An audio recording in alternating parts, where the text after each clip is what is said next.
pronuncia bien. Cambia un sonido por otro, a veces lo omite, también los distorsiona. Botella. Y esta. Basura. Y esta. Botella. Ahí ya es mejor. ¿Por qué aparece esto? El día de hoy te voy a platicar qué es un trastorno de los sonidos del habla, cómo se puede diagnosticar y algunas formas en las que nosotros brindamos la intervención en terapia de habla. Así que si este tema te interesa, quédate a ver este video.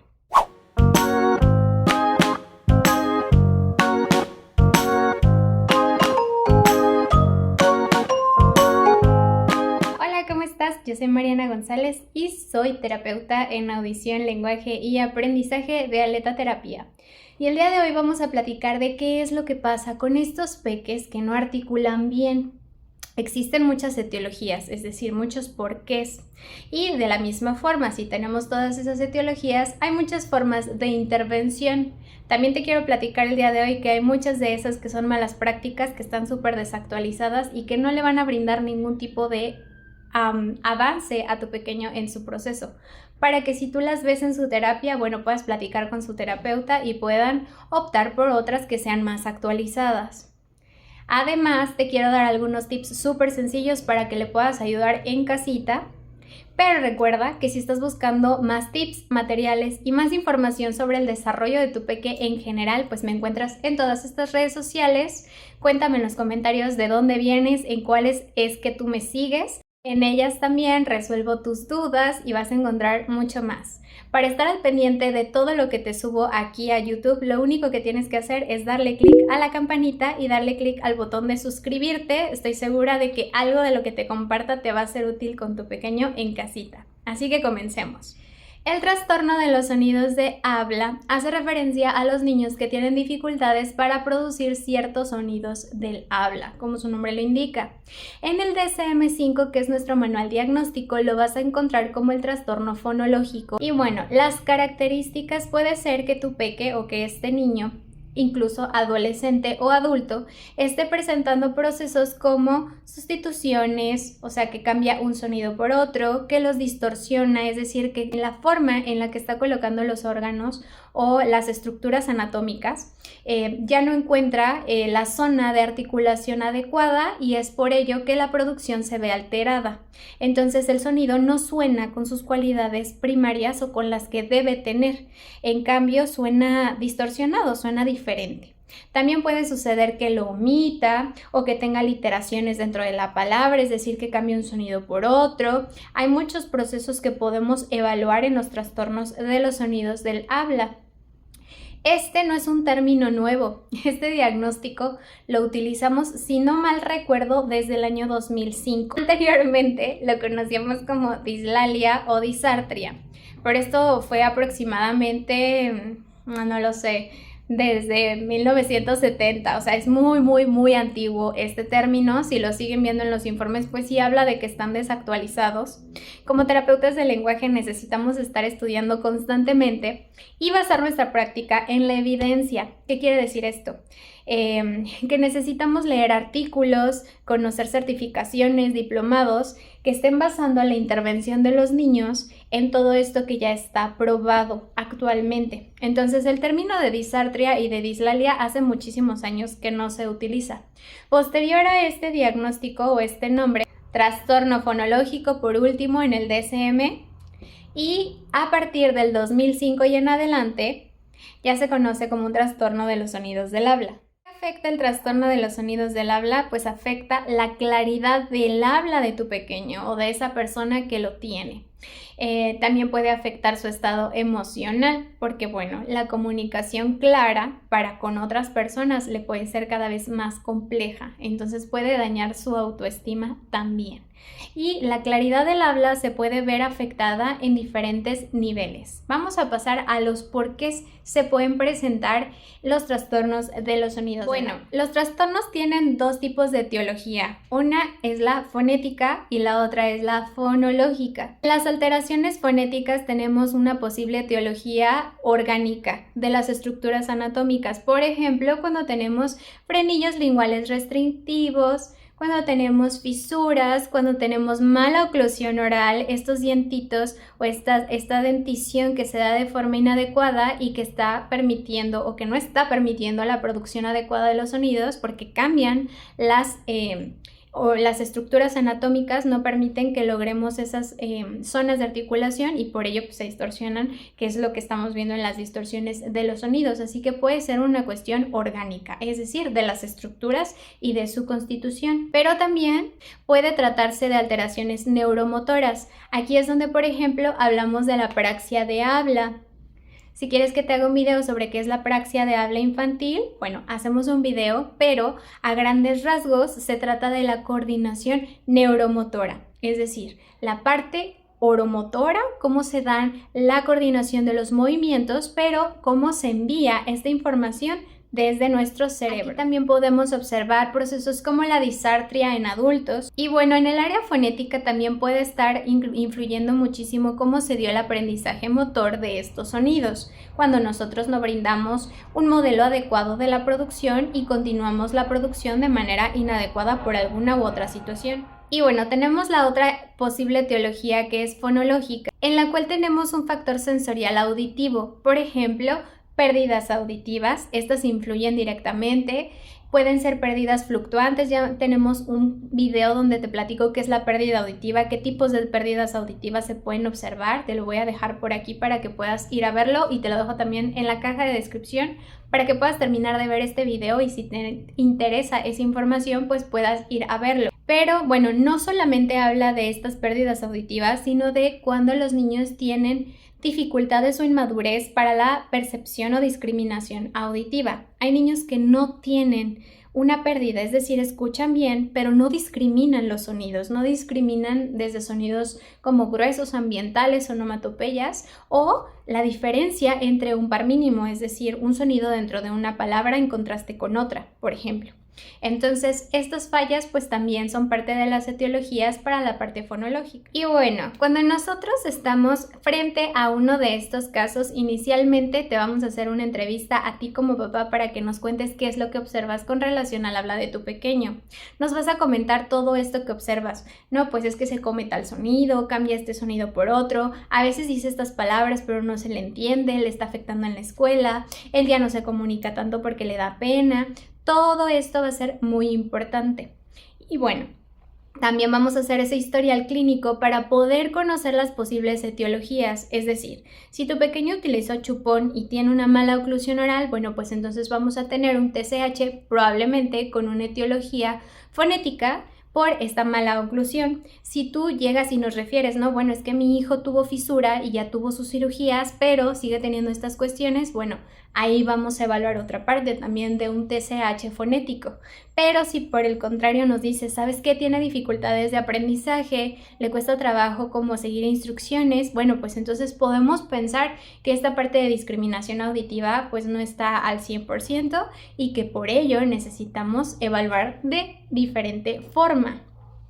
En cualquiera de los casos vamos a utilizar pruebas estandarizadas para poder conocer todos los sonidos que tu pequeño no pronuncia y qué hace con ellos, es decir, cómo lo hace de manera aislada, cómo lo hace en sílabas, en palabras, cómo lo hace en pares mínimos, cómo está la discriminación auditiva, o sea, vamos a medir todos estos factores para poder tener el diagnóstico del TSH con sus características, su nombre y apellido.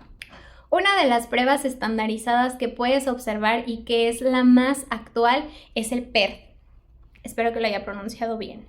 Por este protocolo de evaluación fonética fonológica revisado es el más completo a mi parecer, aunque también podemos aplicar otras pruebas que apoyen a poder conocer cómo está el estado como de la discriminación auditiva o las funciones ejecutivas. También tenemos otras pruebas como el PEMO, esta prueba de evaluación motora orofacial es muy buena si nosotros pensamos que se trata de eso y, por ejemplo, para que podamos diagnosticar apraxia de habla infantil u otras patologías, cada una puede tener pruebas estandarizadas. Aquí solo te menciono algunas. Bueno, y ya que conocemos qué es, su nombre, apellido, por qué se da, cómo lo evaluamos, cómo lo intervenimos.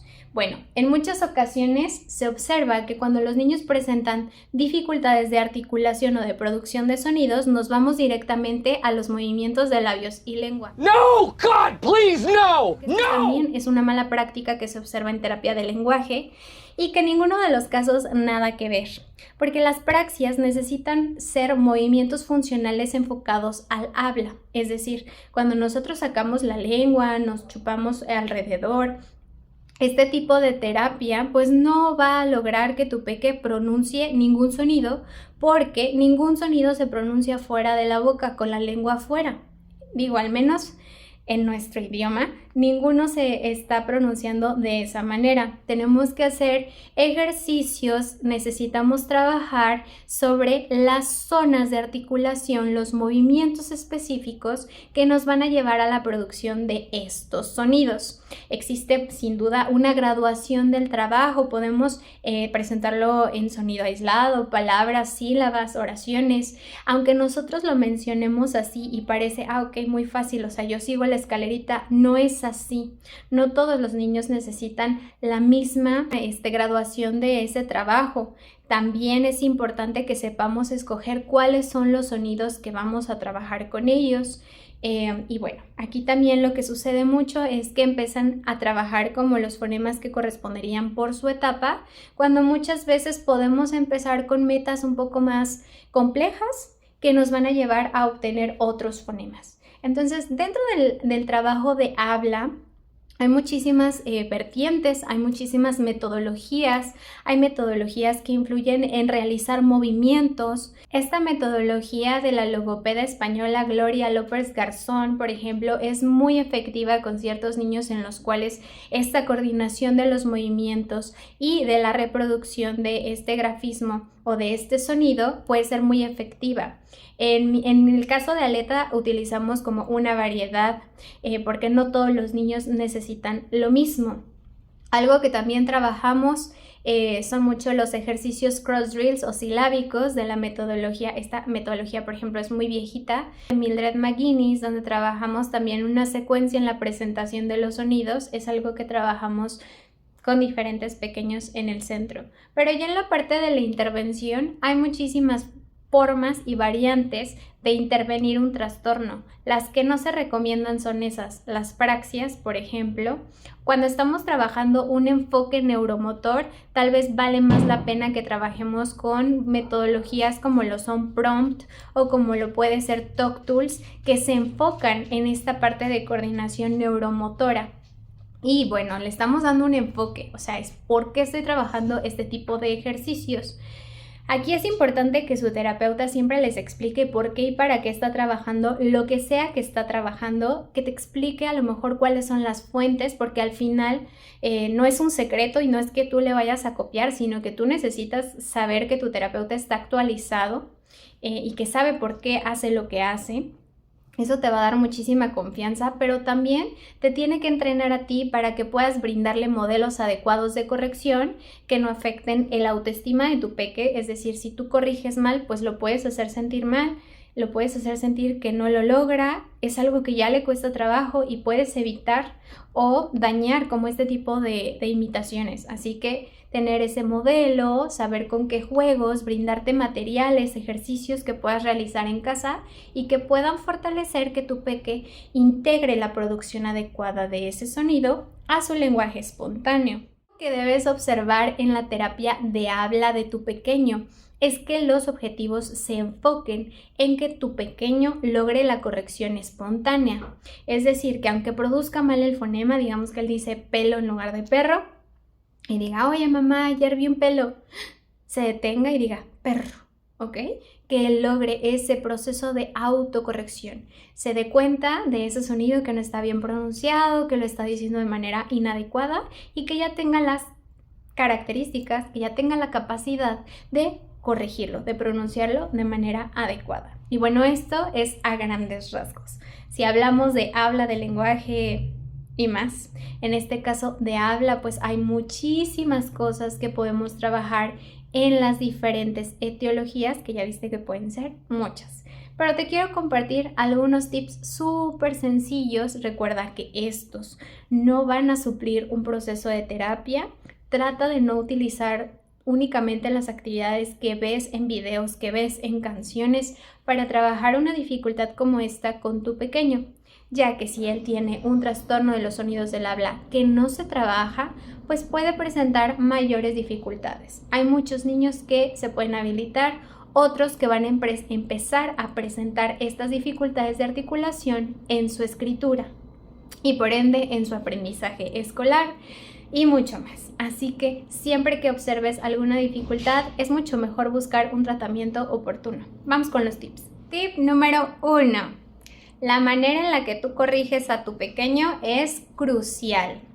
Y lo más importante es que le escuche la palabra bien pronunciada. La manzana es verde.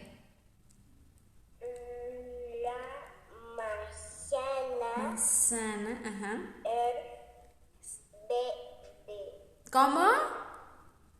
Verde. Mejor. Repite la palabra. Y aquí viene el número 2. Siempre nosotros, para poder mejorar la articulación, necesitamos conocer y ver cómo se mueven las estructuras anatómicas para lograr ese sonido. Por ejemplo, mostrarle en un espejo que la lengua se eleva e invitarlo a imitar ese movimiento con ese sonido. Y decir, ok, ¿viste cómo se escucha? Mira, ¿dónde se siente también? Este es el tercer tip. Los sonidos tienen una característica sensorial completa, dónde se siente en su cavidad, pero también es dónde se siente, como dónde resuena, dónde está la sonoridad de ese fonema. Puede ser en la nariz, como si es un nasal, se siente en la nariz. Si es una S, sale airecito, mira, siente. Si hago una P, es corta, pero se siente una salida, una explosión de aire. Si se abre la boca y a ver otro, mira, para decir casa, ¿ya viste? A ver, este de aquí es para decir casa. A ver, tu K. Y para decir queso. Ok. Y para decir kiwi. Kiwi. Y para decir coco. Y para decir cumple. Cada fonema tiene muchas características. Nosotros generalmente las colocamos en los informes porque hay muchas veces que los niños solo están cambiando las cualidades de ciertos sonidos. Eso es algo muy interesante. Les voy a dejar por aquí la tablita y bueno, tienen todas estas características, así que si tú le das esas pistas sensoriales, siente dónde está el sonido, fíjate, vamos a vernos en un espejo, favorecer esa imitación, pues vas a tener mucho mejores resultados. El número 4 es que le puedas dar énfasis a ese sonido con tu voz, que lo puedas prolongar si es un sonido que se puede prolongar, ¿de acuerdo? Esto le va a ayudar mucho a tener esta retroalimentación auditiva. ¿Qué dice aquí?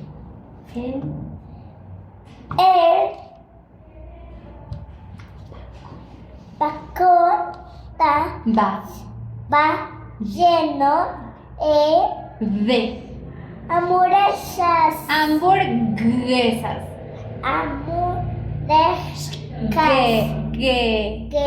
Guesas.